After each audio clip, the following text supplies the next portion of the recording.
क्या आप भी सरकारी नौकरी की तैयारी करते हैं?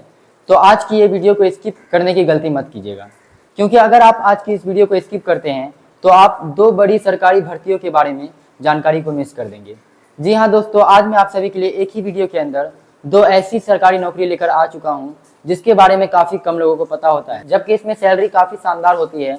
लगभग 50,000 के आसपास इसमें आपका सैलरी रहता है, तब भी इसके बारे में बहुत ही कम लोग जानते हैं। तो आज मैं आप सभी को ऐसी ही दो वैकेंसी के बारे में बताने वाला हूं जो सरकारी विभाग द्वारा निकाला गया है और बिल्कुल परमानेंट गवर्नमेंट जॉब रहने वाला है। इसके बारे में सभी डिटेल्स आपके लिए लेके आ चुके हैं। क्या सिलेक्शन प्रोसेस रहेगा, एग्जाम पैटर्न कैसा है, आपका अप्लाई कब से स्टार्ट होगा, लास्ट डेट कब तक है, क्वालिफिकेशन क्या रहेगा, एज लिमिट क्या है, ये सभी ए टू जेड इन्फॉर्मेशन आज की इस वीडियो में आपको देखने को मिलेगा। तो वीडियो में अंत तक बने रहिएगा और वीडियो को लाइक करके चैनल को सब्सक्राइब करना बिल्कुल ना भूलें। तो चलिए बिना किसी डिले के करते हैं वीडियो को स्टार्ट। सबसे पहले बात करते हैं पहली वैकेंसी की, जो कि निकाला गया है JNU वेरियस पोस्ट के ऊपर। 2026 की ये वैकेंसी रहने वाली है।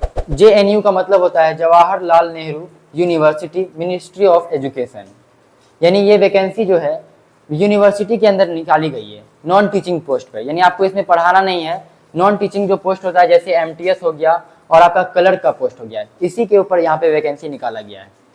ये किसके अंदर आता है, मिनिस्ट्री ऑफ एजुकेशन, यानी ये बिल्कुल सरकारी विभाग रहने वाला, आपका परमानेंट गवर्नमेंट जॉब रहने वाला है।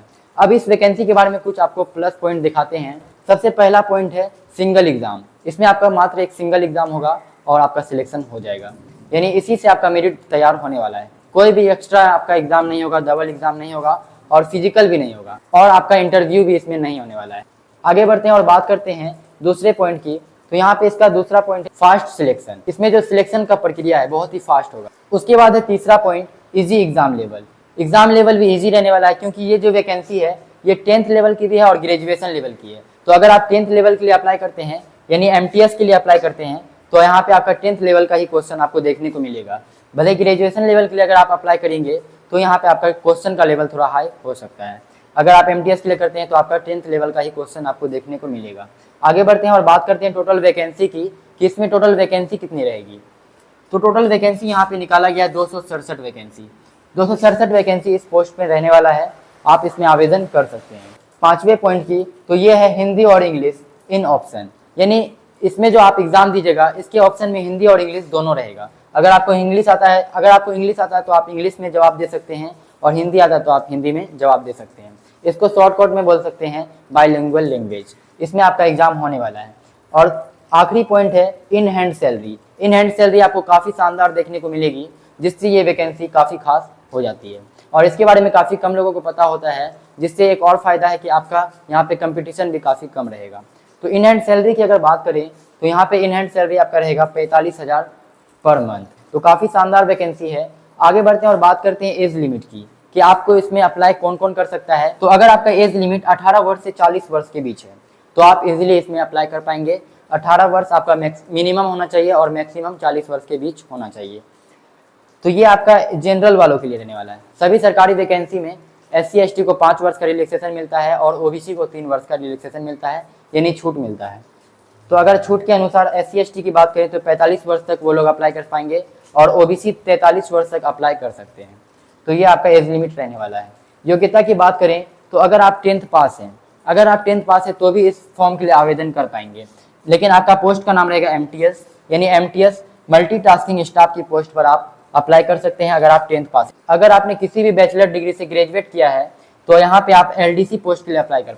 तो LDC का फुल फॉर्म होता है लोअर डिवीजन क्लर्क, यानी अगर आपने किसी भी बैचलर डिग्री से ग्रेजुएट करी है तो आप यहाँ पे LDC के लिए अप्लाई कर सकते। अप्लाई आप कब से कर सकते हैं, कब तक कर सकते हैं, चलिए ये जानते हैं। अप्लाई स्टार्ट आपका हो जाएगा 29 जून से, यानी 29 जून से ही इसका अप्लाई स्टार्ट है, ऑलरेडी स्टार्ट हो चुका है और लास्ट डेट आपका रहने वाला है 27 जुलाई तक, यानी आप 27 जुलाई तक इस फॉर्म को आवेदन कर पाएंगे। एग्जाम डेट की अगर बात करें तो इसका एग्जाम डेट भी जारी कर दिया गया नोटिफिकेशन के साथ साथ। इसका जो एग्जाम है वो अक्टूबर मंथ में ले लिया जाएगा। अभी जुलाई चल रहा है, फिर उसके बाद अगस्त, सितंबर, उसके बाद अक्टूबर, यानी तीसरे महीने में ही आपका एग्जाम ले लिया जाएगा। तो इसका सिलेक्शन प्रोसेस काफ़ी फास्ट रहने वाला है। अगर आपको जल्द से जल्द नौकरी चाहिए, सरकारी नौकरी, तो आप इस दोनों में से किसी भी पोस्ट के लिए अप्लाई कर सकते हैं। अब अगर बात करें इसके एग्जाम पैटर्न की, सबसे पहला यहाँ पे आपका रहेगा जनरल अवेयरनेस। इससे आपका 30 क्वेश्चन रहने वाला है, 60 मार्क्स का, यानी प्रत्येक क्वेश्चन 2 मार्क्स का रहने वाला है। रीजनिंग से 35 सवाल 70 मार्क्स का, मैथ से 35 सवाल 70 मार्क्स और इंग्लिश या हिंदी इंग्लिश हिंदी में से कोई एक रहेगा जो आप वहाँ पे चूज़ करेंगे, वही आपका यहाँ पे रहने वाला है। इंग्लिश या हिंदी में से आप किसी एक को चूज़ कर सकते हैं। तो यहाँ पे आपका 25 क्वेश्चन रहेगा और 50 मार्क्स इसमें भी आपको दिया जाएगा। कंप्यूटर से 20 क्वेश्चन 40 मार्क्स का, तो टोटल कितना हो गया 150 क्वेश्चन 300 मार्क्स का रहने वाला है। और बस आपका एक सिंगल एग्जाम ही होने वाला है, कोई डबल एग्जाम नहीं, कोई इंटरव्यू नहीं, कोई फिजिकल नहीं। इसी के बेस पे आपका मेरिट बनेगा और उसके बाद आपका डॉक्यूमेंट वेरिफिकेशन होगा, फिर आपका सिलेक्शन हो जाएगा। इसके लिए आपको टाइम देखने को मिलेगा 120 मिनट, 2 घंटे का टाइम आपको इसमें मिल जाएगा। तो उम्मीद है कि आपको इस वैकेंसी से रिलेटेड, JNU वेरियस पोस्ट से रिलेटेड आपको कोई भी दिक्कत नहीं होगी, कोई डाउट नहीं होगा। अगर है तो आप हमें कमेंट सेक्शन में कमेंट करके सवाल कर सकते हैं, हम आपके सवालों का जवाब देने की पूरी तरह से कोशिश करेंगे। तो चलिए अब आगे बढ़ते हैं और बात करते हैं दूसरी वैकेंसी की, जो कि निकाली गई है NBEMS जूनियर असिस्टेंट रिक्वायरमेंट 2026 की तरफ से। विभाग का नाम रहने वाला है NBEMS और जूनियर असिस्टेंट यहाँ पे आपका पोस्ट का नाम रहने वाला है। तो ये भी एक सरकारी विभाग आपका रहने वाला है। इसके अंदर आपका जूनियर असिस्टेंट, यानी ये भी आपका नॉन टीचिंग पोस्ट रहने वाला है। जूनियर असिस्टेंट की पोस्ट पे आपका सिलेक्शन होगा।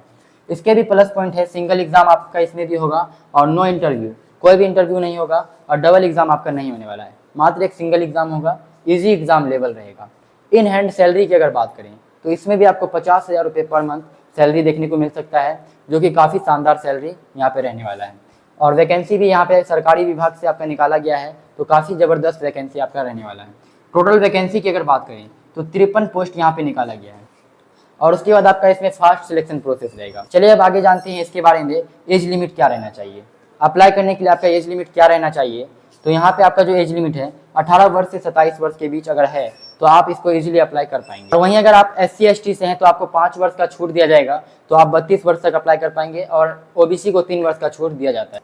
योग्यता की बात करें तो 12th पास, किसी भी स्ट्रीम से आप अगर 12th पास है, साइंस हो, कॉमर्स हो या आर्ट्स हो, किसी से भी अगर आप 12th पास है तो आप इसके लिए इजीली अप्लाई कर सकते हैं, फॉर्म भर सकते हैं। फॉर्म भरने का डेट कब से है, कब तक? सबसे पहले यहाँ पे अप्लाई डेट की बात करें तो 7 जुलाई से इसका अप्लाई स्टार्ट हो चुका है, यानी ऑलरेडी स्टार्ट है। और लास्ट डेट की अगर बात करें तो 31 जुलाई तक आपका लास्ट डेट रहने वाला है। एग्जाम डेट की अगर बात करें तो इसका भी एग्जाम बहुत ही क्लोज है, 5 से 6 सितंबर को आपका एग्जाम होने वाला है। ये आपके इसके नोटिफिकेशन में लिखा गया है कि इसका एग्जाम सितंबर मंथ में ले लिया जाएगा। अब आते हैं इसके एग्जाम पैटर्न की बात करते हैं। इसका भी एग्जाम पैटर्न रहेगा, जनरल अवेयरनेस इसमें भी रहेगा, 50 क्वेश्चन 50 मार्क्स, हर क्वेश्चन के लिए आपको एक ही मार्क्स दिया जाएगा। मैथ का आपका रहेगा 50 क्वेश्चन 50 मार्क्स और रीजनिंग से आपका 50 सवाल रहने वाला है 50 मार्क्स का। उसके बाद आपका इंग्लिश से भी 50 क्वेश्चन रहेगा 50 मार्क्स का, तो टोटल आपका हो गया 200 क्वेश्चन 200 मार्क्स का। और इसके लिए आपको 180 मिनट का टाइम देखने को मिलेगा और इसमें नेगेटिव मार्किंग भी रहेगा 0.25 का। तो ये आपका एग्जाम पैटर्न रहने वाला है। सभी में इसमें 50-50 क्वेश्चन रहेगा और यहाँ पे आपका इंग्लिश से भी 50 क्वेश्चन रहने वाला है। तो ये दोनों वैकेंसी के बारे में आपको बता दिया गया है। अगर इन दोनों वैकेंसी से रिलेटेड आपको कोई भी डाउट है तो आप हमें कमेंट सेक्शन में कमेंट करके सवाल कर सकते हैं, हम आपके सवालों के जवाब देने की पूरी तरह से कोशिश करेंगे। वैकेंसी का जो नोटिफिकेशन है वो आपको डिस्क्रिप्शन बॉक्स में मिल जाएगा, तो आप वहां से जाकर इसके नोटिफिकेशन को डाउनलोड कर सकते हैं। और अगर आप चाहते हैं कि ऐसी ही वैकेंसी से रिलेटेड अपडेट सबसे पहले आप तक पहुंचे तो आप हमारे चैनल को सब्सक्राइब कर सकते हैं। चैनल का नाम है इल्म की मोती। मिलते हैं आपसे अगली वीडियो में ऐसे ही और नई वैकेंसी के साथ। तब तक आप अपना ख्याल रखिएगा। Bye bye, take care.